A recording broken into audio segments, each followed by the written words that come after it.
समय का कथा बोली। विष्णु भगवान की जय।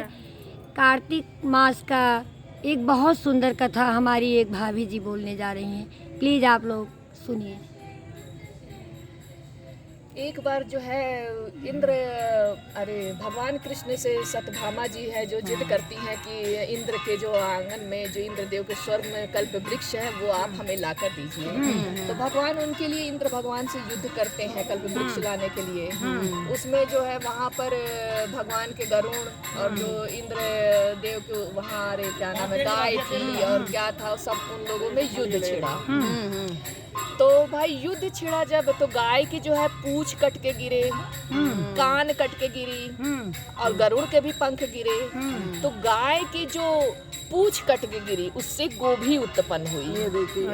एक चीज बताएंगे। और गाय की जो कान कट के गिरे उससे जो है गाय के पान से जो है और कान से जो है ये जो तंबाकू और ये सब जो उत्पन्न होते हैं वो उत्पन्न हुआ।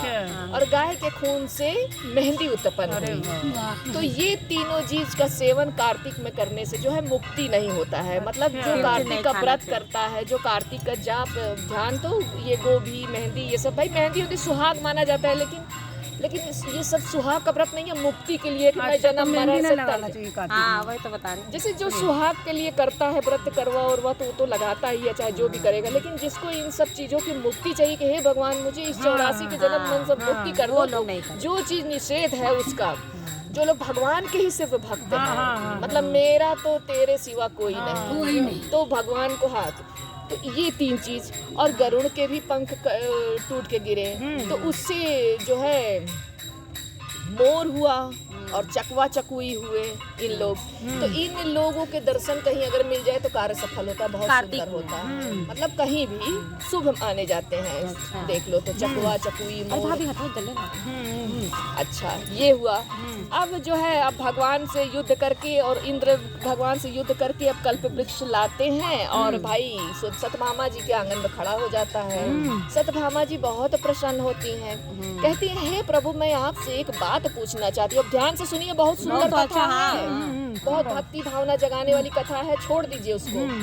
कि हे सत्यभामा जी, सत्यभामा जी पूछती हैं कि हे प्रभु मैंने ऐसा कौन सा कर्म किया है जो आप मुझे स्वामी के रूप में मिले हैं, भाई त्रैलोकीनाथ। क्योंकि उनकी 16,000 रानियां थी जिसमें उनकी 4 पटरानियां थी।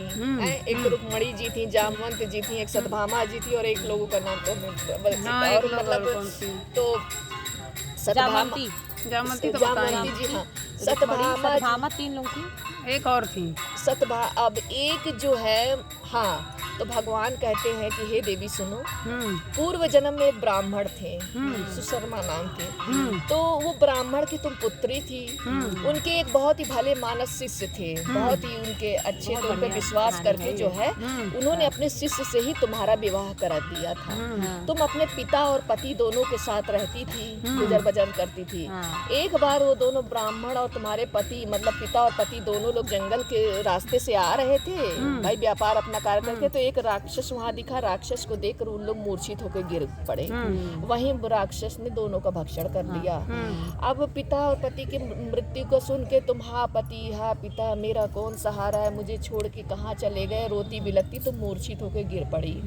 फिर जब तुम्हें होश आया, थोड़ा संभली, तो तुम्हें अपने पिता और पति का तुमने फिर अंतिम क्रियाक्रम कि अब इनके मुक्ति के लिए क्रियाक्रम करना चाहिए, अपने गहने कपड़े अपने गहने वगैरह बेच कर तुमने उनका अंतिम संस्कार किया। और उसके बाद रोती बिलखती किसी भी तरह तुम जीवन यापन करने लगी।